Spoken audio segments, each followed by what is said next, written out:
నమస్తే, welcome to our channel A91. స్పందన వాహన శ్రేణి జెండా ఊపి ప్రారంభిస్తున్న సీఎం రేవంత్ రెడ్డి. చిత్రంలో ఎం శ్రీనివాసులు, సజ్జనార్, శివధర్ రెడ్డి, సీతక్క. డ్రగ్స్ కేసులో ఎంతటి వారినైనా వదలొద్దు. ఈ సంక్షేమ కార్యక్రమంలో మహిళలకి అగ్రస్థానం. మహిళా రక్షణకు స్పందన కార్యక్రమంలో ప్రారంభోత్సవంలో సీఎం రేవంత్ రెడ్డి. డ్రగ్స్ కేసులో ఎంతటి వారినైనా వదలొద్దు. ఇది చాలా మంచి విషయమే. కానీ అంతకు ముందు ఈ డ్రగ్స్కి ఎక్కువ అలవాటు పడుతుంది సాధారణ ప్రజలే. ముఖ్యంగా దీనికి అలవాటు పడడానికి కూడా కొన్ని కారణాలు కూడా చెప్పుకోవచ్చు. సరైన విద్య లేక, విద్యాపరంగా ఉన్న ఉద్యోగాలు లేక ఈ యొక్క డ్రగ్స్కి ఈ యువత అలవాటు పడి చెడిపోయే ప్రమాదం ఉంది. కానీ దీని వరకు బాగానే ఉంది ఈ డ్రగ్స్ విషయంలో తీసుకుంటున్న కేరింగ్ కానీ గవర్నమెంట్. కానీ దీనికి ఎందుకు వీళ్ళు ముందు అలవాటు పడుతున్నారు, దీనికి అలవాటు కావాల్సి వస్తుందనే కారణం చూస్తే వాస్తవానికి మన తెలంగాణ రాష్ట్రంలో విద్యాపరంగా చదువుకోనిక విద్య సరైన వసతులు లేక, సరైన ఆర్థిక స్తోమత లేక ఈ విద్య మధ్యలో అయితే ఎట్లా బంద్ చేస్తారో వాళ్ళే ఈ యొక్క డ్రగ్స్ కానీ చెడు అలవాట్లు కానీ అలవాటు పడుతారు.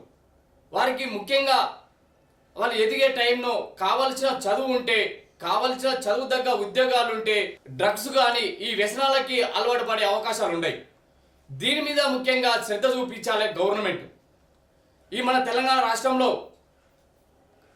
మన భారతదేశంలోనే ఈ యొక్క విద్యాపరంగా వెనుకబడిపోయి ఈ యువత చెడు అలవాట్లకి బానిసలైపోయి ఈ యొక్క వ్యసనాలకి అలవాటు పడి చెడిపోతారు.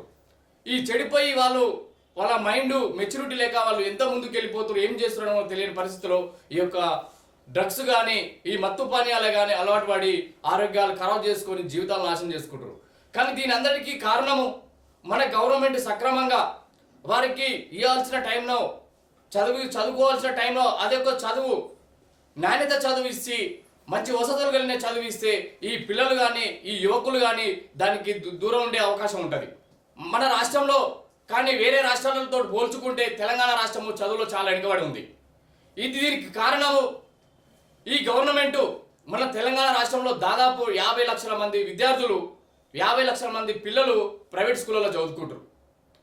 ఈ ప్రైవేట్ స్కూళ్ళలో చదువుకోనికి కారణాలు వాళ్ళ పిల్లలు మంచి భవిష్యత్తుకు రావాలి, మంచిగా చదువుకోవాలి, వాళ్ళు ఈ వ్యసనాలు కానీ ఇలాంటి చెడు అలవాట్ల పోకుండా వాళ్ళ జీవితాలు మంచిగా ఉండాలని, మంచి ఉద్యోగాలు కానీ వ్యాపారాలు కానీ వాళ్ళు సెటిల్ కావాలని తల్లిదండ్రులు కష్టం చేసుకొని కూలీనాలు చేసుకొని లక్షల ఫీజులు కట్టి చదివిస్తారు. చదివిన చదువులో కూడా ఉద్యోగాలు లేకుండా పరిస్థితి ఉన్నది. మన తెలంగాణ రాష్ట్రంలో 12,000కి పైగా గవర్నమెంట్ స్కూల్ ఉన్నాయి, కానీ 13,000కు పైగా ప్రైవేట్ స్కూల్ ఉన్నాయి. కానీ ప్రైవేట్ స్కూళ్ళల్లో, ఈ కార్పొరేట్ స్కూళ్ళల్లో అంటే ప్రజలు తల్లిదండ్రులు ఇష్టంగానే ఉన్నారు, చదివించాలి, మా పిల్లల జీవితాలు బాగుపడాలని ఇష్టంగానే చూపిస్తారు, కష్టమైన నష్టమైన చదివించుకోవాలని వాళ్ళ యొక్క బాధ వాళ్ళు పడుతున్నారు. కానీ బాధ తగ్గట్టు గవర్నమెంట్ ఎందుకు సపోర్ట్ చేస్తలేదు చదువు విషయంలో?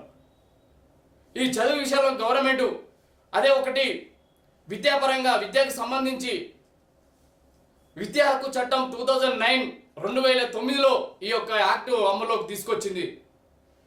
కొన్ని రాష్ట్రాలలో ఈ యాక్ట్ని చాలా రాష్ట్రాలలో అమలు పరుస్తున్నారు, కానీ మన రాష్ట్రంలో ఎందుకు అమలు పరచలేరు? ఈ ప్రైవేట్ స్కూళ్ళల్లో బీద ప్రజలపై గవర్నమెంట్కి శ్రద్ధ ఉంటే, పిల్లలు చదువుకోవాలి, వాళ్ళు ముందుకు వెళ్ళాలి అని శ్రద్ధ చూపిస్తే, గతంలో కేసీఆర్ KG2 PG అని మభ్యపెట్టి కాలం గడిపిండు 10 ఏళ్ళు. మళ్ళీ ఇప్పుడు వచ్చిన రేవంత్ రెడ్డి ఇంటిగ్రేటెడ్ స్కూల్ అని ఆయన కాలం గడుపుకుంటూ వస్తుడు. ఇప్పుడు 2 సంవత్సరాలు అయిపోయింది. ఈ ఇంటిగ్రేటెడ్ స్కూల్ కట్టేది ఎప్పుడు, ఈ పిల్లలు చదువుకునేది ఎప్పుడు? కేసీఆర్ హయాంలో ఒక జనరేషన్ అయిపోయింది, 10 సంవత్సరాలు ఒక జనరేషన్లో వెనుకబడిపోయారు. KG2 PG అని కాలం గడుపుకుంటూ వచ్చిండు. ఇప్పుడు రేవంత్ రెడ్డి ఒక 2 సంవత్సరాలు కాలం గడిపోయింది, ఇంటిగ్రేటెడ్ స్కూల్ అని ఈయన ఒక కాలం గడుపుకుంటూ వస్తుండు. 2009 యాక్ట్ అనేది విద్యా హక్కు చట్టం ఏదైతే ఉందో ఆ హక్కు చట్టాన్ని మన తెలంగాణ రాష్ట్రంలో ఇంప్లిమెంట్ చేస్తే దాదాపు ప్రైవేట్ స్కూళ్ళలో 50 లక్షల మంది చదువుకుంటారు మన తెలంగాణ రాష్ట్రంలో. అంటే అందులో 25% ఫ్రీ విద్య ఇవ్వాలి ఈ యాక్ట్ అమలు చేస్తే. ఇప్పుడు రన్నింగ్లో ఉన్న యాక్టు ఇది ఒక సంతకం పెడితే అయిపోతుంది. దీని గురించి కాకుండా కాలయాపన చేసుకుంటూ వస్తున్నారు. కానీ ఈ యొక్క యాక్ట్ని ఇంప్లిమెంట్ చేయకపోవడానికి కారణం ఏమై ఉంటుంది అంటే బీద ప్రజలు ముందుకు రావద్దు, వీళ్ళకి చదివియొద్దు, చదువులు దూరం చేయాలని వాళ్ళ మైండ్లో ఉన్నది. కానీ పబ్లిక్లో వాళ్ళ యొక్క ఉపన్యాసాలలో మాత్రము మేము పెద్దగా చేస్తున్నామని చెప్పుకుంటూ వస్తాం. వీళ్ళకి నిజానికి వాళ్ళ మనస్ఫూర్తిగా అదే చదువు ఇవ్వాలనిపిస్తే ఇమీడియట్లీ ఇప్పుడు మీరు చేయాలనుకుంటే విద్యా చట్ట హక్కుని అమలు పరచాలనుకుంటే ఒక సంతకంతో మీరు ముందుకెళ్తే ఈ తెలంగాణ రాష్ట్రంలో 50 లక్షల మంది విద్యార్థులు ప్రైవేట్ స్కూళ్ళలో చదువుతారు. ఎంతమంది ఇబ్బందులు పడుతున్నారు అనేది చదివించే తల్లిదండ్రులు తెలుస్తుంది. కానీ ఆ యొక్క సింగిల్ సంతకంతో ఈ యొక్క విద్యా హక్కు చట్టాన్ని మన తెలంగాణ రాష్ట్రంలో ఇంప్లిమెంట్ చేస్తే దాదాపు 50 లక్షల మంది విద్యార్థులు ఏదైతే చదువుకుంటారో అందులో 25% మంది విద్యార్థులకి చాలా మంచి చేసిన వాళ్ళు అవుతారు. ఎందుకు చేశారని కూడా చెప్పుకోవచ్చు. మీరు విద్యాపరంగా విద్యలా మీకు కావాల్సిన కమిషన్లు ఎలాంటి కాంట్రాక్టులు లేకుండా ఎలాంటి మధ్యవర్తులు లేకుండా డైరెక్ట్ మీకు ఈ యొక్క ప్రైవేట్ స్కూళ్ళకి వెళ్ళి కమిషన్లు డబ్బులు వస్తాయి. కాబట్టి అందుకొరకే ఈ విద్యా హక్కు చట్టాన్ని ఇంప్లిమెంట్ చేస్తలేరు. ఎలాంటి బిజినెస్ ఇది? కొంచెం ఖర్చు లేని బిజినెస్, రిస్క్ లేని బిజినెస్. మీకు ముఖ్యమంత్రి రెవెన్యూ విద్యాశాఖ మంత్రి ఉన్నా నువ్వు, నీకు ఎలాంటి చిన్న రూపాయి ఖర్చు లేకుండా నీకు డైరెక్ట్ ఎలాంటి ప్రాబ్లం లేకుండా డైరెక్ట్ నీ అకౌంట్లోకి వస్తున్నాయి, నీ జేబులోకి వస్తున్నాయి డబ్బులు మూటలు ప్రైవేట్ స్కూల్కి వెళ్ళి. అందుకొరకే నువ్వు విద్యా హక్కు చట్టాన్ని అమలు చేస్తలేవు. దీనిపైన ఎక్కడ కూడా చర్చ జరగదు, ఏ పేపర్లో రాదు, ఏ న్యూస్లో రాదు, ఎవరు కూడా మాట్లాడరు. మీరు దొంగలు కాబట్టి విద్యా హక్కు చట్టాన్ని అమలు పరచలేరు. మీ మీద మీకు ఏదైనా శ్రద్ధ ఉంటే మీరు బడుగు బలమైన వర్గాల పిల్లలే చదువుకోవాలి, వాళ్ళు బాగుపడాలని ఆలోచన ఉంటే మీరు ఏదేదో పెద్ద పెద్ద చేయాల్సిన అవసరం లేదు. సింగిల్ ఒక విద్య ఒకటి, సరైన విద్య ఒకటి ఇస్తే ప్రజలకి, బీద ప్రజలకి సరైన విద్య ఇస్తే వాళ్ళు చదువుకొని ముందుకు వెళ్తారు. కానీ మీరు అది ఆలోచన చేయకుండా ఇంకా ఏదో ఇంటిగ్రేటెడ్ స్కూల్ అని ఆయన KG to PG అని ఇలాంటి దొంగ హామీలు చెప్పుకుంటా కాలయాపన చేసే పనులే తప్ప సింగిల్ సంతకంతో విద్యా హక్కు చట్టాన్ని మీరు అమలు పరిస్తే ప్రైవేట్ స్కూళ్ళలో చదువుకునే పిల్లలకి తెలంగాణ రాష్ట్రంలో దాదాపు 1 కోటి మంది విద్యార్థులు, అందులో 50 లక్షల మంది ప్రైవేట్ స్కూల్లో చదువుతారు, 50 లక్షలకు తక్కువ గవర్నమెంట్ స్కూల్లో చదువుతారు. అంటే గవర్నమెంట్ ఎంత బలంగా ఉంది, ప్రైవేట్ ఎంత బలంగా ఉంది.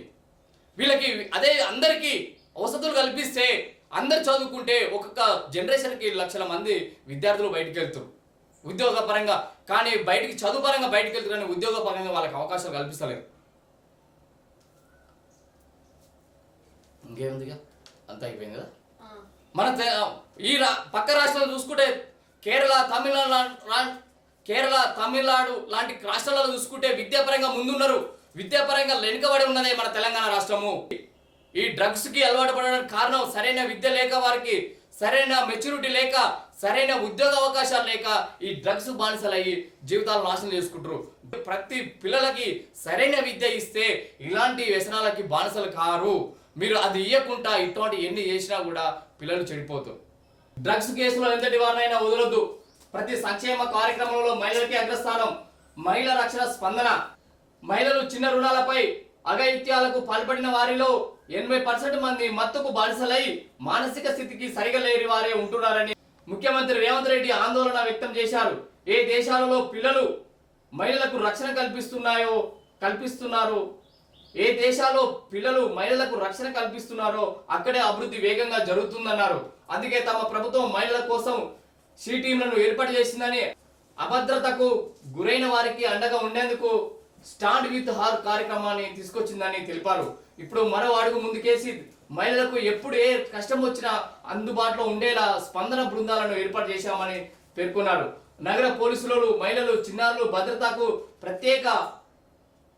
ప్రత్యేకంగా రూపొందించిన స్పందన all women first respond system బృందాలను Banjara hills police commander control centre లో సోమవారం సాయంత్రం ఆయన ప్రారంభించారు. డీజీపీ శివధర్ రెడ్డి, మంత్రి సీతక్క, ఎంపీలు వేం నరేందర్ రెడ్డి, అనిల్ కుమార్ యాదవ్, నగర్ సిపి సజ్జనార్ పాల్గొన్నారు.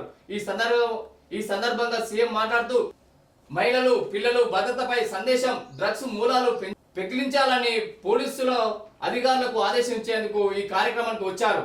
ప్రధాని, లోక్సభ స్పీకర్, గవర్నర్ గా మహిళలకు కాంగ్రెస్ పార్టీ అవకాశం ఇచ్చిందని చట్టసభలో మహిళల రిజర్వేషన్ బిల్లును 2013లోనే ఆమోదించింది. ప్రతి సంక్షేమ కార్యక్రమంలో మహిళలకు అగ్రస్థానం ఇస్తున్నాం.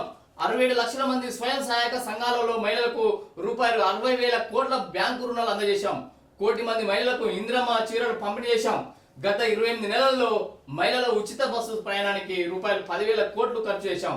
హైటెక్ సిటీ వద్ద ప్రముఖ ఐటీ కంపెనీల మధ్య రూ.1000 కోట్లు విలువైన 3.5 ఎకరాల మహిళా శక్తి స్టాళ్లను ఏర్పాటు చేశాం. తెలంగాణ ఆడబిడ్డల తయారు చేసే ఉత్పత్తులు అమెజాన్ ద్వారా ప్రపంచం 4 మూలలకు చేరేలా ఒప్పందం కుదుర్చుకున్నాం. ఈగల్ ఫోర్స్ ఏర్పాటులో డ్రగ్స్ కట్టడిలో కఠినంగా వ్యవహరిస్తున్నాం. మత్తు పదార్థాల విహారంలో ఎంతటి ప్రముఖులైనా పెద్దలైనా ఉపేక్షించబోం.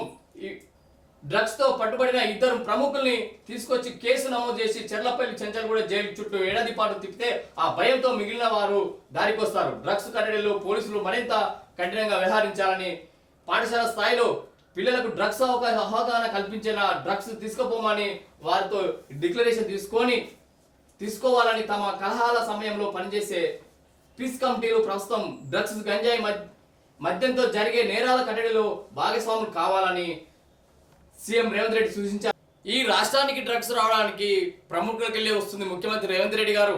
పెద్ద పెద్ద బిజినెస్ మ్యాన్లే తీసుకొస్తారు. అది రాజకీయ నాయకుల అండదండలతోటే మన రాష్ట్రానికి డ్రగ్స్ వస్తుంది. వచ్చిన ఈ డ్రగ్స్ వల్ల మన రాష్ట్ర ప్రజలు యువకులు నాశనం అయిపోతురు.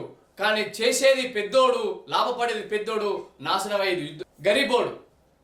డ్రగ్స్ వల్ల అభివృద్ధి చెందేది పెద్దోడు, డ్రగ్స్ తాగి నాశనం అయ్యేది గరీబోడు. ముఖ్యంగా మీరు కేసులు పెట్టాలనుకుంటున్నప్పుడు డ్రగ్స్ ఎవరికి వెళ్ళి వస్తుంది, దాని మీద కట్టడి చేయండి, దాని మీద ఇంట్రెస్ట్ పెట్టండి.